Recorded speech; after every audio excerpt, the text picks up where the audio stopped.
break 'em on. This is America First Radio. Patriots, get your ears on because we're blowing the speakers out. Lefty G. It is time for the Lefty G Show. The only show to get you right.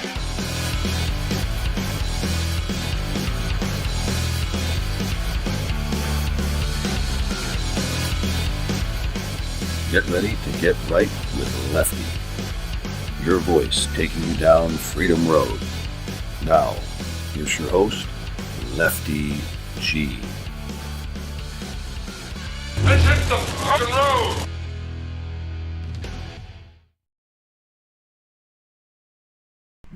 All right, Wednesday. Welcome back to the show.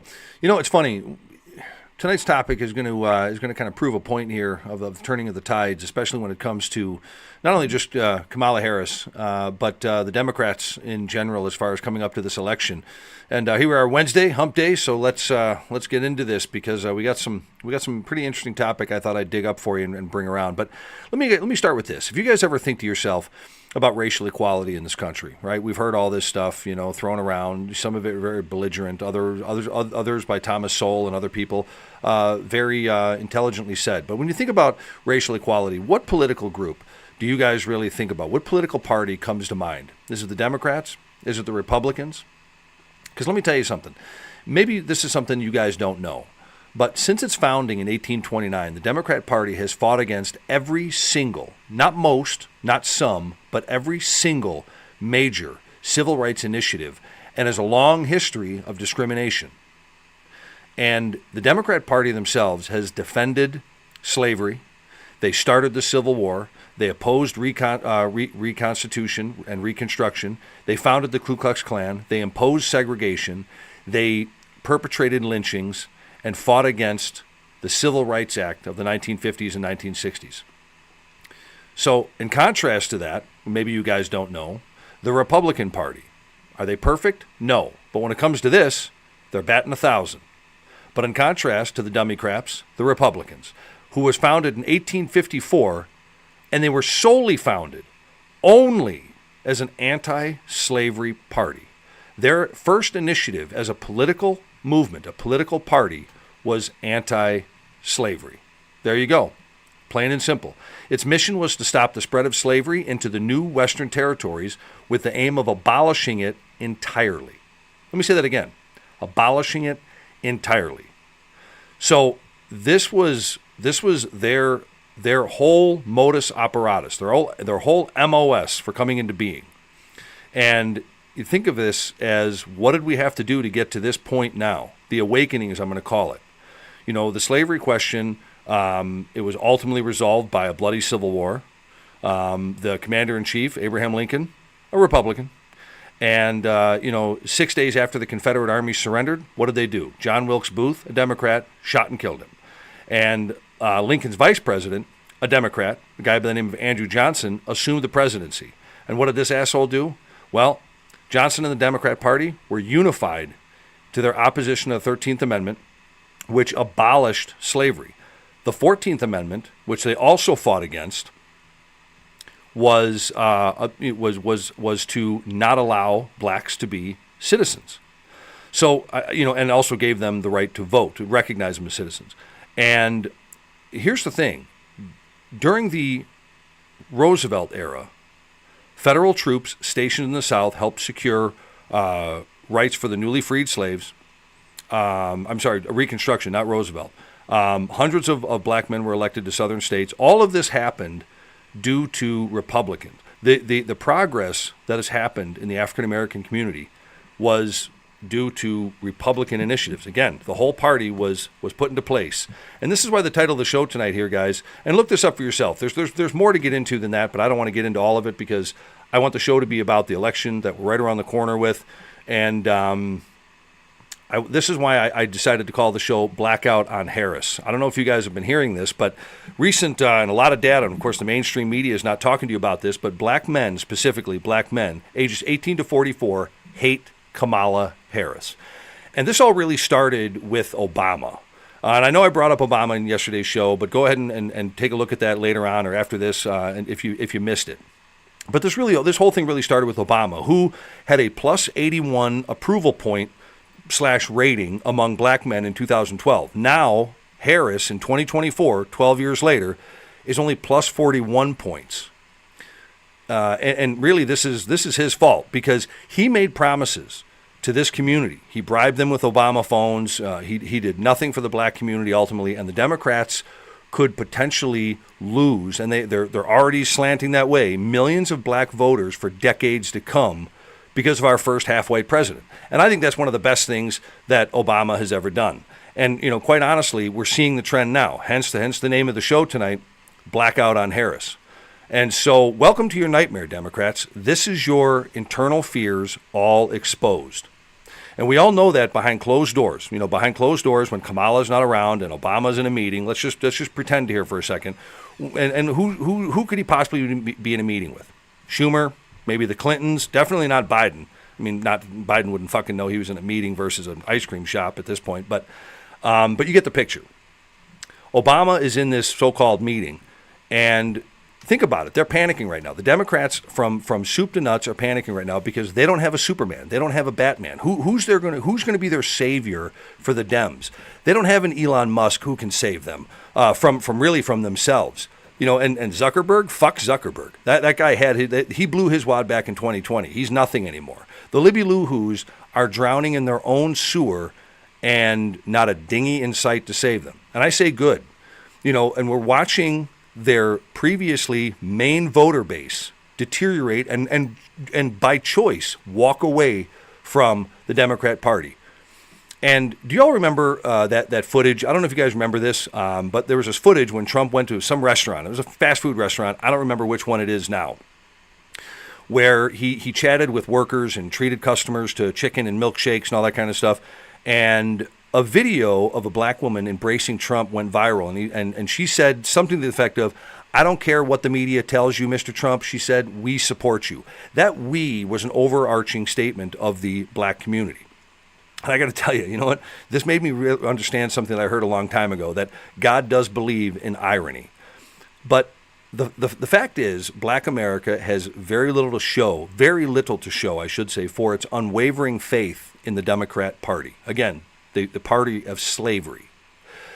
So the current presidential election will be won at the margins. I firmly believe this. And this is what got the Democrats panicking. And Americans are showing their frustration. They feel sticker shock every time they go to the grocery store. They feel stuck in place despite working so hard. I'm one of them.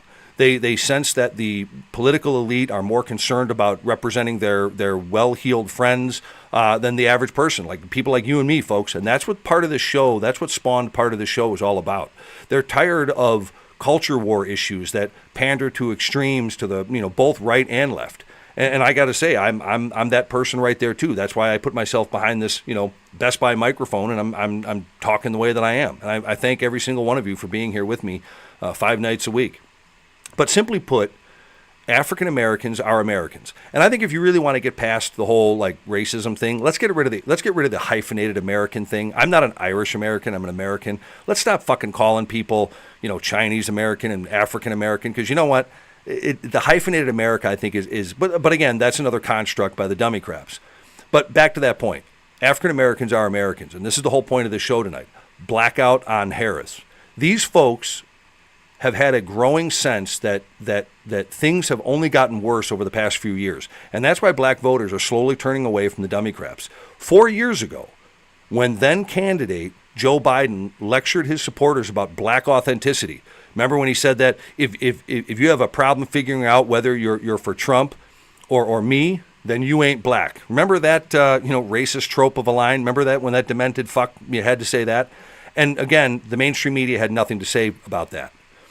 But for over 50 plus years, the Democrats have ushered in a new form of slavery.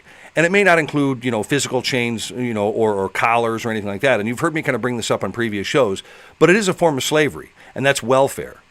Ever since the Democrats removed fathers from the home and made sure women were rewarded financially for pumping out babies one after the other, every Democrat-run city is a shithole. Where the fuck do you think we had the ghettos come from? and they're kept that way so that the prison systems can have more prisoners to, bill back to states like Illinois, California, New York. And this is the Democrat Party in its true form. They started slavery in this country, and they're still at it today. And their original victims are beginning to wake up and walk, because I do firmly believe that welfare is a form of slavery. There was a saying I remember reading once, and I had to write it down because I wanted to remember it. So I wanted to remember it, and I did write it down here. And it says, and this was a statement from the days of the Civil War, Jim Crow, all that kind of stuff. And it basically just said, and it's really a disturbing phrase about the mindset of slave owners. It says, a smart slave owner will give his slaves everything they need to do their job well: food, water, shelter, free time, religion, etc. And since all those things are given with his permission, he can decide at will to take away from them. Imagine that, and now compare that to today's Democrat Party and the proposition and the proposition of what welfare is and how to keep a certain class of people down. And once they realized that the black voters, their largest minority voting group, were starting to wake up and walk, what did they do? They opened up the fucking borders. And they brought in every shitheel from every fifth, fourth, third world fucking country. And again, I've said it before, these are not their best and brightest, but you know what they are? They're a voting base. Base, because the blacks are being replaced. And think about it. Going back to this, if you receive all your food, shelter, water, and free time from society, you are a slave to society, period. It's their choice, not yours, whether you live or die. And look what's happening. Blacks are killing themselves in record numbers. So, real estate is traditionally 23 to 57% less in slummed areas than in, say, nicer neighborhood suburbs. And it's because of the environment that the Democrats have cultivated. People are starting to wake up.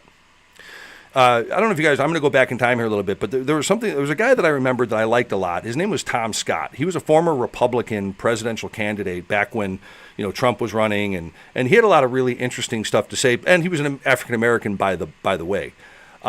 He argued that welfare assistance was harder than slavery for black Americans. He said this on live TV. He said, this is what he said. He said, last time I checked, black families survived slavery. Last time I checked, black families survived poll taxes and literacy tests. They survived discrimination being woven into the laws of our country. And I thought that was really interesting that he had the balls to really get up there and say that during a presidential debate on live TV. And what was hard for these black families was Johnson's Great Society. That's really was the first step into literally where we're at now, where they, meaning the Democrats, decide to put money where they decided to put it, where they decided to take the black father out of the household and give a check in the mail to the woman that just wants to keep having babies with a bunch of different baby daddies. That is welfare. That is slavery.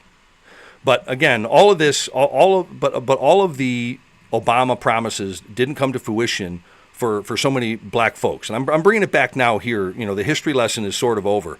But I want to bring it back to really why the blackout is happening with Harris and the Democrat Party right now. Because all of the Obama promises didn't come to fruition for so many black folks in this country. They were all lies. Obamacare did nothing. He tossed them all aside one by one for the LGBTQ community over the so-called black people that he was supposed to be for, the black people that voted for him, the people that said vote for him because he's half black, which in itself is a racist connotation. It's a racist thing to say. But let's also not forget that old Kamala, with her work as a prosecutor in California, led thousands of black men to be jailed for weed use. And I got something to show you guys on this here in a minute. And additionally, Harris recorded as a prosecutor, I forget how many it was, but she set the record as a prosecutor for the most incarcerations of African Americans in the country, in the state, I mean. And she got a lot of significant criticism from the left during her first presidential debate. I want to say it was back in 2019, when she basically was, kicked out with less than 2% of the delegates and all that kind of good stuff. But I'm going to play something here for you that I want you guys to watch, because this is a little snippet of Tulsi Gabbard really handing it to her and really kind of exposing Kamala at what a puke she is. Here it is.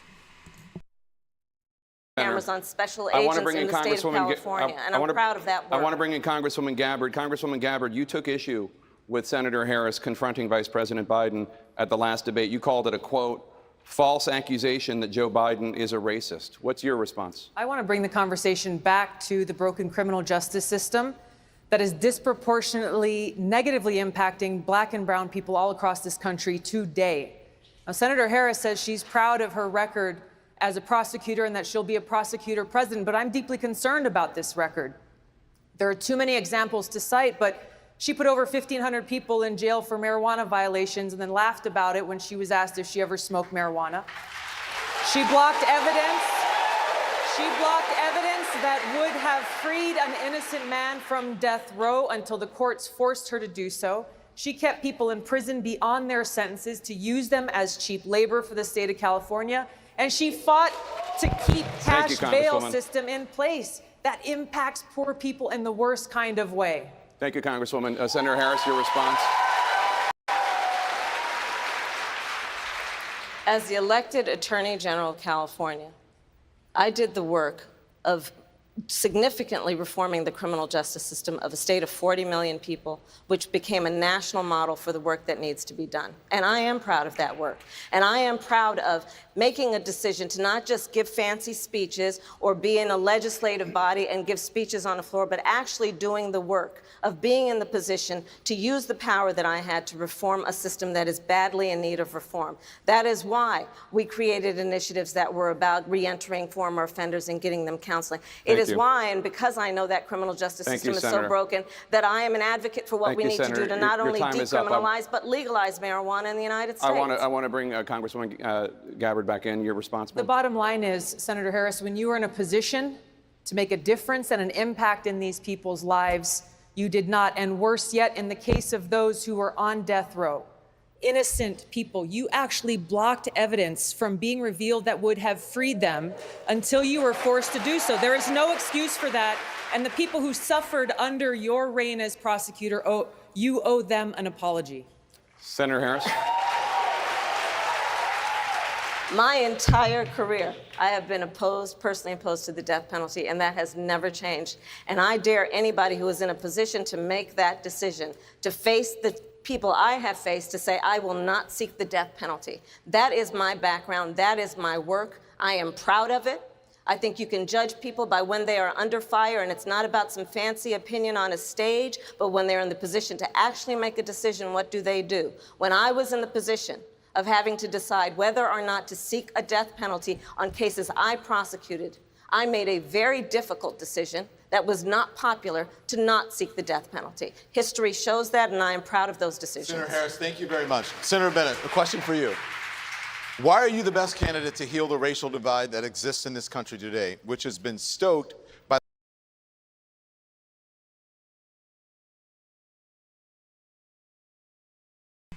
It cracks me up how the rest of that clip I didn't really want to keep showing you was the bunch of Democrats up there talking about who was more racist than the next one.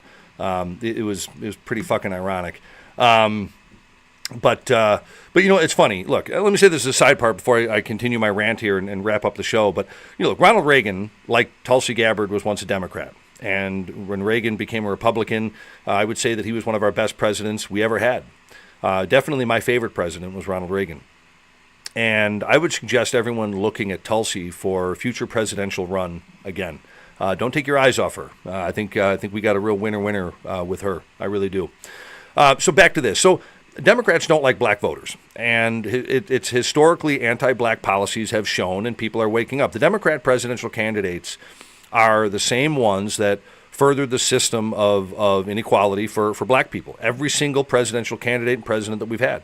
Let me give you a perfect example. Joe Biden, our current president, even though he doesn't know that, signed the Violent Crime Control and Law Enforcement Act in 1994, which established mandatory minimum sentences, increased funding for prisons, and expanded some death penalty provisions, according to the BBC, of course, but this was also revalidated by the Washington Post. This led to a disproportionate amount of black men incarcerated. So there you go. Kamala Harris, let's take her. As California's Attorney General from 2011, I believe it was, to 2017, fought to release fewer prisoners despite overcrowding in state facilities. She also had a disproportionate effect on black people because they were incarcerated at 5 times the rate of white people. And this was actually some reporting that was done by the NAACP. Last time I checked, they generally aren't too mouthy on the people of a different skin complexion, if you know what I mean. So if they're pissed, it's real. And so this issue isn't new. Democrat-led legislation has historically disregarded black Americans. A little bit of a history lesson. I know I gave you my worthless word and said I wasn't going to do this, but I think it's important to give you an idea of how long this shit's been going on, really since 1829 when the fucking dummy craps appeared to be. But former President Franklin Delano Roosevelt, that crippled asshole that everyone talks about that was so great for the country, FDR and all this other kind of shit, a Democrat. He was a pioneer of Social Security. He excluded, you got to love this racist, crippled old bastard. He excluded, and a Democrat, by the way, he excluded architectural workers from the program. So he had a Social Security policy that he excluded agricultural workers. At the time, black people made up a large number, almost 8 out of 10 of agricultural workers. And this was according to the Social Security Administration. So he started a program that excluded 8/10 of a working population. And with the establishment of the Federal Housing Administration in 1934, FDR created redlining, where that meant banks did not have to give mortgages to black people, even though they could afford them at the time. So what would that be today if Trump decided to do that? And it's important to recognize that Democrats have historically ignored the well-being of black Americans. And I know I keep repeating that, but I want you guys to understand that that's the underlining tone, and that's why we're having a blackout on Harris and the Democrat Party right now. The Democrat Party has been notorious for championing the issues of black people, that they supposedly face, and then disappearing once the election cycle happens. Once the election cycle is over, boom, they're gone. It's all a bunch of hot air. And, the Democrat Party has been extremely exploitive of black voters. They've used them to get into the White House or into the governor's mansion or into the mayor's house or wherever the fuck the mayor goes. And that's it. And then they disregard them. The African American voters need a candidate that actually practices what they preach. And I'm going to tell you, you African Americans out there, you black Americans out there, you have to and you need to vote for them. Frankly, the Democrats aren't going to do this for you. They haven't proven once since 1829 that they give a faggots fart on Friday for you guys. But Trump does, and he's proven it. Don't let your vote be dictated by party alliance, especially one that doesn't care about the interests of black people. It's just not. They're just not there for you. And this is why I love to see the massive turnover that's happening right now. That in record numbers, black men specifically, ages 18 to 44, are walking away from Kamala Harris. That's a large, young group. Think about just the 18 to 30, 18 to 35, 18 to 25. That's an unbelievable large amount of a voter base that is walking away from a Democrat Party. And I love to see it. And the Democrats have shot themselves in the foot. They've towed the line long enough, and they've built a political machine off the backs of a lot of African American people, millions and millions of African American people, just like slave owners built their plantations. And so this is their reckoning. And I love to see it. So don't forget, guys, get out there and make sure we vote. We're right around the corner from it. And as it was said on the chats, Tim, you're absolutely right, man. We're down to the wire. we're definitely down to the wire. And I think that everything counts. And but be vigilant. Be aware of what's going out there in the world, because don't you think these dummy craps are going to behave on the way out. They didn't do it with Black Lives Matter. They didn't do it with anything else that they want to try to create. They don't ever behave on the way out. So don't expect them to do that. Be vigilant and understand that that we have a responsibility to as patriots, as Americans. Go out there, and if you don't have your FOID card, get your FOID card. If you don't have concealed carry, get your concealed carry. Get yourself a nice pistol. Get yourself a nice revolver, a shotgun, something. Be ready for whatever's going to come our way. I'd rather be ready and bored than not be ready at all. So, hey, guys, please like and subscribe and hit the bell button to continue being part of the Lefty G experience. And thank you all so much for being with me here on Wednesday. Happy Hump Day, and peace. Love you guys. Remember, peace through strength.